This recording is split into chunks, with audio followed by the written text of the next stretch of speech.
নমস্কার বন্ধুরা, আজকে বানাতে চলেছি একদম ঘরোয়া স্বাদের দই পটল। নরম পটল, মশলার সুগন্ধ আর টক মিষ্টি দইয়ের এক অসাধারণ কম্বিনেশন। খুব কম উপকরণে সহজেই তৈরি হয়ে যায় বাঙালির এই স্পেশাল রেসিপি।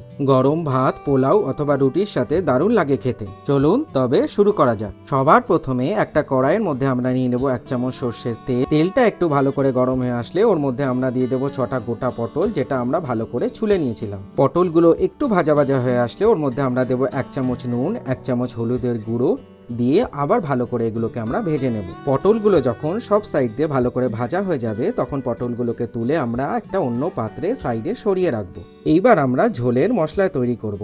একটা বাটির মধ্যে আমরা নিয়ে নেবো 1 চামচ হলুদ, 1 চামচ জিরা, 1 চামচ ধনের গুঁড়ো, 1 চামচ লাল লঙ্কার গুঁড়ো, 1 চামচ চিনি আর 1 চামচ আদা বাটা।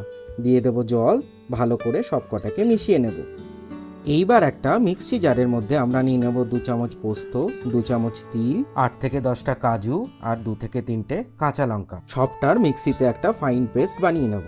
এইবার একটা কড়াই নিয়ে নেব 3 চামচ সর্ষের তেল। তেলটা গরম হয়ে আসলে ওর মধ্যে দেবো 1 চামচ কালো জিরে, 2টো শুকনো লঙ্কা দিয়ে একটু ভেজে নেওয়ার পর যে মশলার ঘোলটা আমরা তৈরি করেছি ওটা ওই গরম তেলে আমরা দিয়ে দেবো।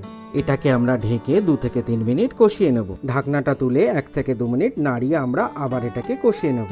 যখন মশলার উপর থেকে তেল ছেড়ে দেবে তখন যে আমরা পোস্ত আর কাজু বাটাটা বানিয়েছিলাম ওটাকে এই মশলার মধ্যে দিয়ে দেবো। দিয়ে সবটাকে ভালো করে মিশিয়ে আবার 2 থেকে 3 মিনিট কষিয়ে নেব। এর মধ্যে দেবো 1 চামচ নুন আর 3 থেকে 4 চামচ ফ্যাটানো দই।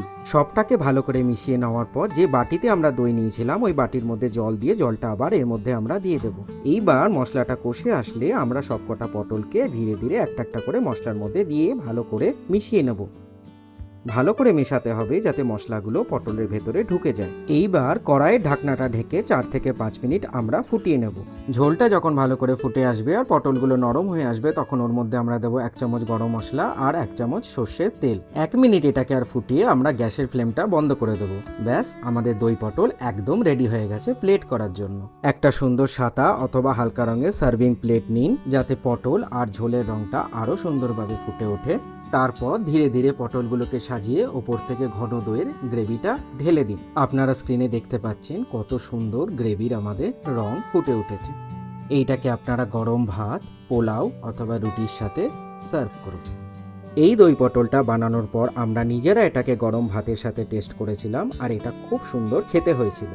আজকের রেসিপিটা যদি ভালো লেগে থাকে তাহলে ভিডিওটাকে লাইক, শেয়ার আর চ্যানেলটাকে সাবস্ক্রাইব অথবা ফলো করুন। ধন্যবাদ।